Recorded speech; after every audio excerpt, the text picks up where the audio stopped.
ọ̀dọ́ wa tó ń bẹ̀ sí ọ̀tọ̀ jẹ́ kó rógo wọn lò nísìnyí bá a máa lágbára lórí àlùmọ́ọ́nì ilẹ̀ wa la máa lò níta bá ti ń ṣe ń bí òun náà la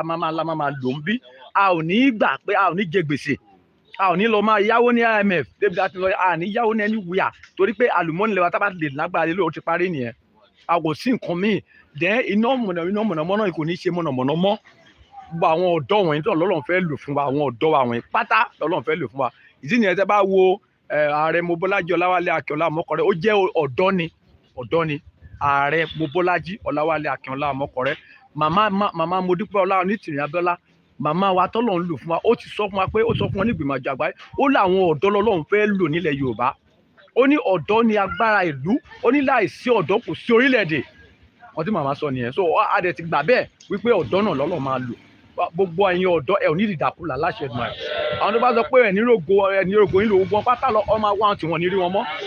láṣẹ Èdùmàrè ilẹ̀ alánú gbé ogbó wọn mì ìyà tó fi ń jẹ́ wáyé tó gẹ́ àwọ̀ òfìyà òjìyà mọ́ kì í jẹ́ pé káwọn kan wá kan wá sọ pé àwọn gba 21 million naira sẹ́nétọ̀ ni wọ́n tó dẹ̀ àwọn tá à ń ṣiṣẹ́ yẹn gangan àárín wọn kan àwọn tá a jọmọ ìbílẹ̀ àárín wọn kan wọ́n ń lo 160 million naira ka àwòṣe yẹn mọ́ ó ti tó gẹ́ adúpẹ́ lọ́wọ́ Ọlọ́run ẹ jọ̀ọ́ ẹ jẹ́ ká gbàdúrà fún màmá wa dáadáa o màmá ṣiṣẹ́ gan o ẹ tí mọ iye ń sìn tó bá yá ẹ máa mọ iye pẹ̀lú ògo Ọlọ́run kò ní pẹ́ kò ní jìnnà o tó bá máa doṣù tó ń bọ̀ gbogbo yín pátá lè máa péjú pésẹ̀ ní gbogbo apátá dájọ́ máa jù wà ní pápá ìṣeré yẹn tá a máa bẹ̀ sí ṣe àjọyọ̀ ó ti rí bẹ́ẹ̀ o kò dẹ̀ ní padà o ẹ ṣé mo dúpẹ́ o àṣẹ ìṣàmọ́dún o ẹ jọ̀ọ́ ẹ má bínú àwọn flag wa nìwọ̀nyí àwọn àsíá wa nìyí èyí tí a máa jẹ́ kí gbogbo ẹjọ́ ẹ má bínú pé ó jẹ́ pépà a máa fi ṣe aláṣọ máa wà available o la máa pín lọ́jọ́ náà tí gbogbo a máa nà sókè tẹ́ a máa fún yín ní wẹ́bsáìtì wa ìjẹ́ ká kò tiẹ̀ fún yín tó bá lè kọ sílẹ̀ ẹjọ́ ẹ máa kọ sílẹ̀ ẹ tó bá ní Android phone democraticrepublicofyoruba.com www.democraticrepublicofyoruba.com ká tó kúrò mí sí àti pín ìtìwé yẹn wà mẹ́rin sí máa fún yín sí tó gbélé máa ní dání ṣe bá ti open ẹ bá ti wọnú ẹ Yorùbá ló máa kọ fún yín kìkì Yorùbá náà kọ síbẹ̀ pápátá pé á béèrè orúkọ bàbá yín ìyá yín gbogbo ẹ̀ á béèrè bí àgbóló tẹ ti jáde á béèrè gbogbo ẹ̀ pápátá òun lẹ fẹ́ máa lò ẹ nídàá ti mọ màmá yeye olórìṣà ẹ ní màmá ti mọ gómìnà yín ẹ lè má mọ gómìnà yín gan tẹ bá ti gbẹ ẹni tí tẹ bá ti ń wá ṣàmàṣe ẹ complain yín o gbogbo nǹkan tẹ bá ti ń fẹ́ ọdún náà ibẹ̀ ló ń lọ ẹ fẹ́ gba contract o ìkànnì fẹ́ anything ẹ bá fẹ́ ṣe ẹ fẹ́ gbọ́ ọmọ yín sí school ẹ má nídìí kò sí pé bẹ́ẹ̀ kọ́ máa sọ pé ẹ lágbájá àwọn ọ̀fẹ́ so wọ́n ti ṣàṣe pé bí o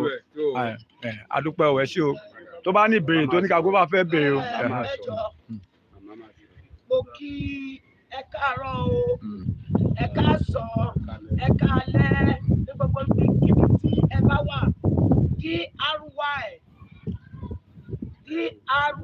DRY Indigenous Democratic Republic of Yoruba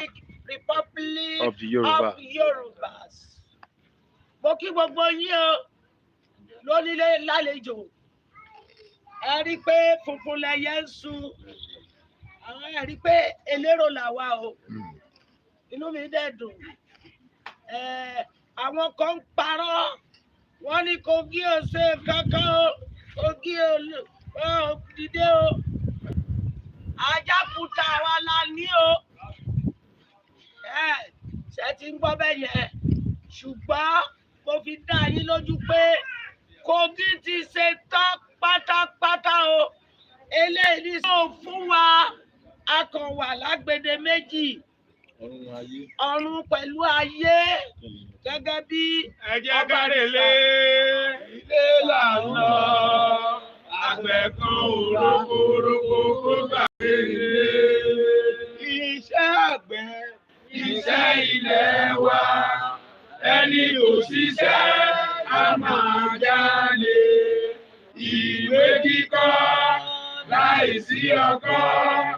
àti àdá. Kò pé o, rárá kò pé o. So bó ṣe rí nìyẹn ẹ̀yin èèyàn mi, kò yẹ kí n sọ èdè ẹrú, ṣùgbọ́n màá jù díẹ̀ nítorí ọ̀rọ̀